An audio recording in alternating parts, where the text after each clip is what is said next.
Just to emphasize again that Cad Bane is a bad, bad dude. When Sidious told him, you need to go kidnap babies and bring them to me for unspecified experimentation, Bane was like, meh, okay.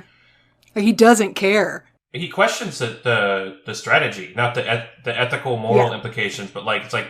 Kidnapping innocent children seems like a small-time crime for the likes of you.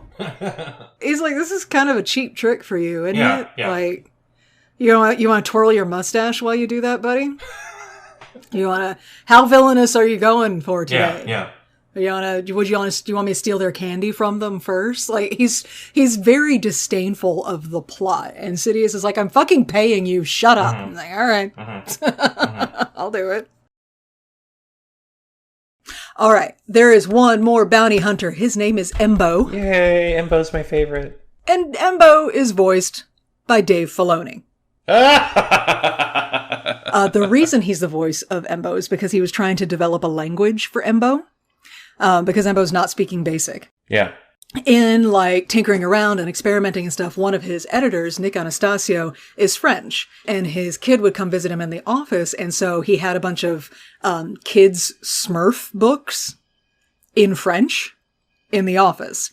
And so Dave Filoni picked up one of these books about the Smurfs in French and started deliberately reading it badly because he doesn't speak French. And that became Embo's language. Embo's language is Dave Filoni not speaking French correctly about the Smurfs. On piquer, die séparé. That is amazing. I'm going to go out on a limb here and say that those subtitles would have been a hot mess. Check it out. I cannot speak French, and I opened up, and I intentionally pronounced these French words very poorly. Sois tu gran tu Christe, Christa Foke. Only 5 minutes later, Palpatine's like, so, Dr. Bull, we need to do whatever we can to get this, figure this monster out, so let's go ahead and kill it. Yeah, because she's like, I don't know if we can do that, because we don't know if it's sentient or not. And Palpatine's like, I find that hard to believe. It is, after all, just an animal. And then the Zillo Beast looks right at Palpatine and growls. And that's how I know Zillo Beast is force sensitive.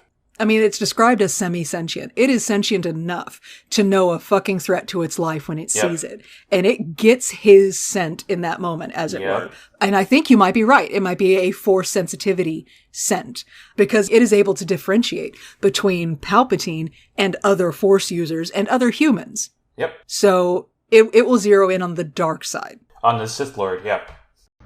This man right here is the absolute best part about doing research for a podcast about the Clone Wars, because, you find gems like this one right here. I was joking with George that nobody in the Republic knows, or the Jedi especially, is that the Zillo Beast the whole time, he's trying to tell the Jedi that Palpatine's Sith Lord. He knows, like, he can sense that kind of thing. And he's yelling and screaming, he's like, oh, he's a Sith Lord, look, he's back, and they don't know, because they don't know Zillo. I do, so I knew what he was saying. It's kind of unfortunate. He could have saved the whole galaxy a lot of trouble, but, that Palpatine, he's shifty. He's a creeper. If you can hear the sound of my voice, you have heard the Wilhelm scream. I'll drop it right here so you know what I'm talking about. This scream was originally recorded in 1951 as part of a series of scream sound effects that was used for the movie Distant Drums. Specifically, this scream was used for a man who was bitten by an alligator and then dragged into a swamp. What? So it was labeled and archived as man getting bit by an alligator and he screamed. The voice that does the screaming is most likely an actor by the name of Sheb Woolley, and he is actually best known not for his acting, but for his singing and songwriting. Do you want to know what song he is best known for? Yes. The Purple People Eater. It was a one-eyed, one-horn flying purple people eater. One-eyed, one-horn flying purple people eater. No fucking way. Well, who knew one of the greatest artists of our time was responsible for the Wilhelm scream? That's awesome.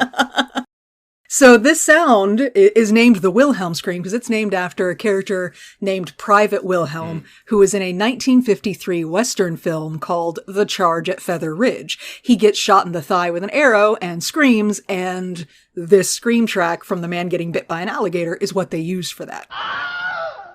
And then after that movie, the sound effect sort of languished in obscurity until it was discovered by sound designer Ben Burt. He found it and used it for a falling stormtrooper in the 1977 film you may have heard of, Star Wars Episode 4, A New Hope. Wow. And it has become the most famous scream sound effect in pop culture, hands down. Oh, yeah, absolutely.